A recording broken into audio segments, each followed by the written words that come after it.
I am Ferdinand Marcos, and I am the President of the Republic of the Philippines. I stand today on behalf of 110 million Filipinos. Hello universe, it's me again mga beswa. But anyway, meron tayong upload, Bejes update. Siyempre, kung nagtatrabaho si Pangulong Marcos Jr. at ang Marcos administration, nagtatrabaho din ng First Lady. Alam naman po natin ang mission nito, laging love for all. So, itong one day ago ay naghatid na naman siya ng medical mission, which is ang kanyang love for all dyan po sa Valenzuela. Ayan, ang ating First Lady. So, ito. Sabi po dito, very maiksi lang ang kanyang caption, mga best. Love for all, laboratory konsulta, at gamot para sa lahat. Disiplina, Village, Valenzuela City, September 30, 2025. O, diba? Masipag ang First Lady. Kaya nga sabi ko, abangan nyo po sa mga lugar ninyo. Pupunta at pupunta yan. Diba? Napaka-working hard itong mag-couple na ito. Itong first family, no? O, tingnan nyo naman. Kasama po yung ibang, siyempre, ibang sekretary. Hindi nawawala po yung DSWD, si Pao. Ito yung mga highlights, mga kababayan. O, ayan. Ang First Lady talaga.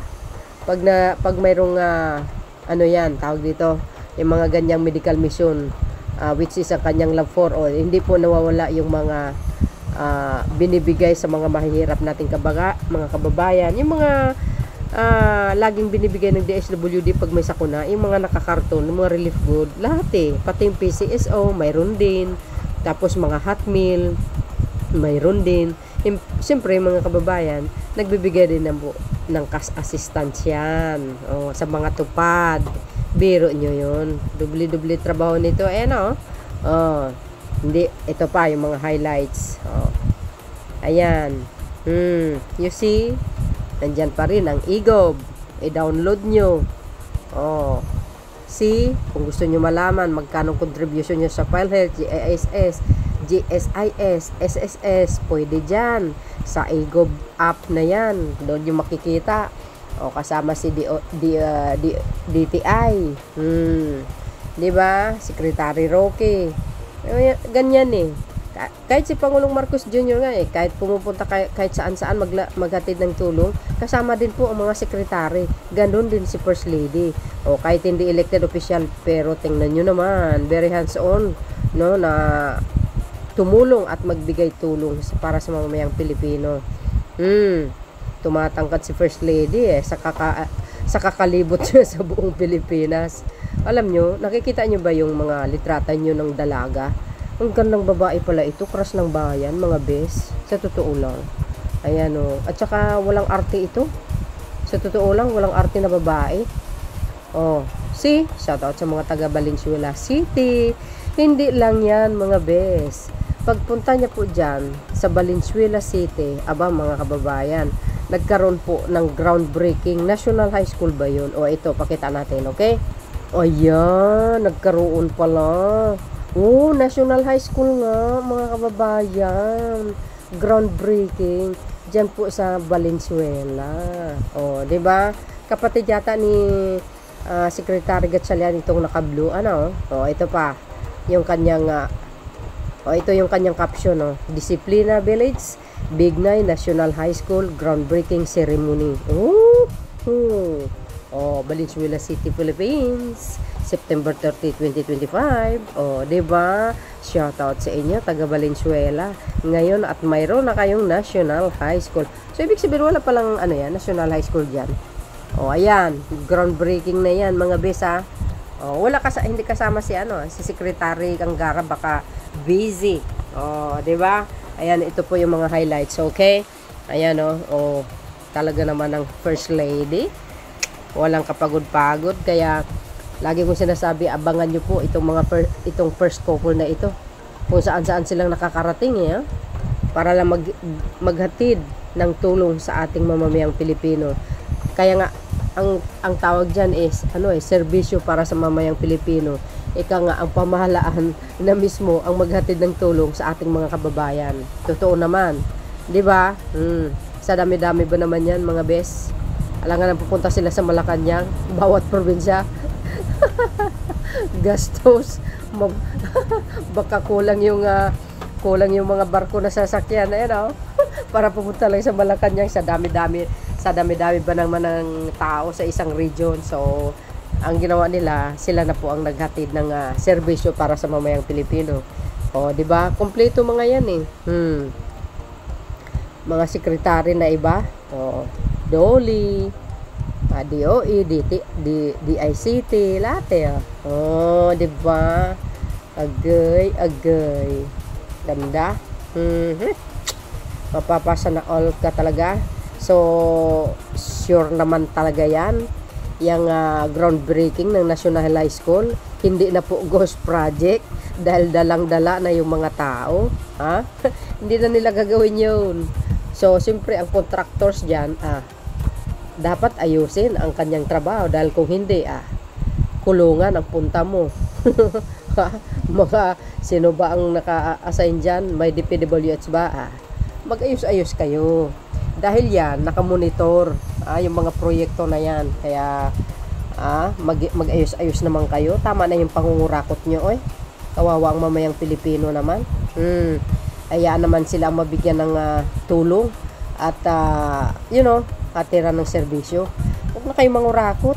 Magtrabaho na lang kayo ng maayos. Maghanap na lang kayo mga ekstrang trabaho nyo kung gusto nyo dumami ang pera. Hindi kayo kasi magtatagumpay O, di ba? O, yan. Si First Lady. Ayan, shout out ulit sa mga taga Valenzuela ngayon at mayroon kayong National High School soon to be open.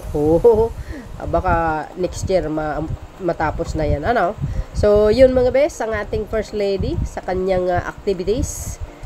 Kaya abangan po ninyo sa kanyang sa mga lugar na kanyang pupuntahan. Kahit sinisiraan ng mga Duterte ang First Lady, ginagawa ng kwento. Hindi nyo ba napapansin, mga kababayan? Si Pangulong Marcos Jr., si First Lady, si Speaker, ginagawa nila ng kwento. Parang hindi kayo nasasanay. Mas matindi kay kay Pangulong Marcos Jr., yung AI video na pulburonik na. Tawa ko lang tawa. Tapos, ang dami pang issue tungkol kay Pangulo. Pinagbibintangan talaga ng mga Duterte, ginagawan pa ng mga issue, istorya Tapos, hindi sila naging success kay PBBM, binalingan nila si First Lady kaysa daw pinatay. Yung isang sino ba yun? Kasama niya na sa Amerika. Tapos may pinalabas si Tiglaw na inaresto daw si First Lady. Dahil pinatay niya yung isang Pilipino. Tawa ako ng tawa sa mga DDS kung ano-ano lang naman pinaggagawa. Sa bagay ako, hindi na ako nagtaka kasi si Congressman Dilema nga nagawa nilang naipakulong Well, I think nung panahon na yon, walang kalaban-laban si Senator Dilema Kasi, yes, dati senator siyempre, kontrolado ni Digong ang bansa di ba? Kaya hindi siya makapag-file ng motion for reconsideration para ma-reopen yung kaso niya Kasi nga, pinipigilan. Di ba? Di pagkatapos ni First Lady, kung ano-ano, tawag sa kanya, Lisa Satanas daw. Di ba? Tapos ito na naman, si Speaker. Sabi ni Sara Duterte, tumatanggap sa illegal gambling na pera, kickback, di ginaloka. Tapos pinagtutulungan si Speaker, batindi. Kaya din ako nagtaka kasi itong tatlo na ito binabanatan talaga ginagawa na ng istorya para masira, no? Isa pa si Speaker kasi doon sa latest survey, mataas kasi ang survey ni Speaker. Si Sara Duterte kasi kulilat. Ewan ko ba kung bakit takot-takot sila. Kumbaga, ewan ko sinisiraan nila si Speaker kasi nga ang palabas ng mga DDS, tatakbo daw sa pag 2028 si Speaker. Sabi nga ni si Speaker, hindi sa tatakbo. Bakit nga ba? Kung tatakbo si Speaker, may masama ba? Kaya sabi ko nga, nakikita nga si Speaker, pero si Sara na-impeach kasi masyadong matibay ang ebidensya laban sa kanya. Hanggang ngayon din niya naipaliwanag eh. Di ba? Is speaker haka-haka. Ilabas niyo ang ebidensya. Yun lang yun, kasimple. Kaso wala eh. Puro kuda-kuda kaya ayan. Tingnan natin kung hanggang saan ang tibay ng mga Duterte na manira. Basta as long as nandito tayo mga kababayan, kami na laging kumukontra, ipakita natin sa social media kabulukan nila. At least tayo may source naman. Hindi namin tayo nag-spread ng fake news, no?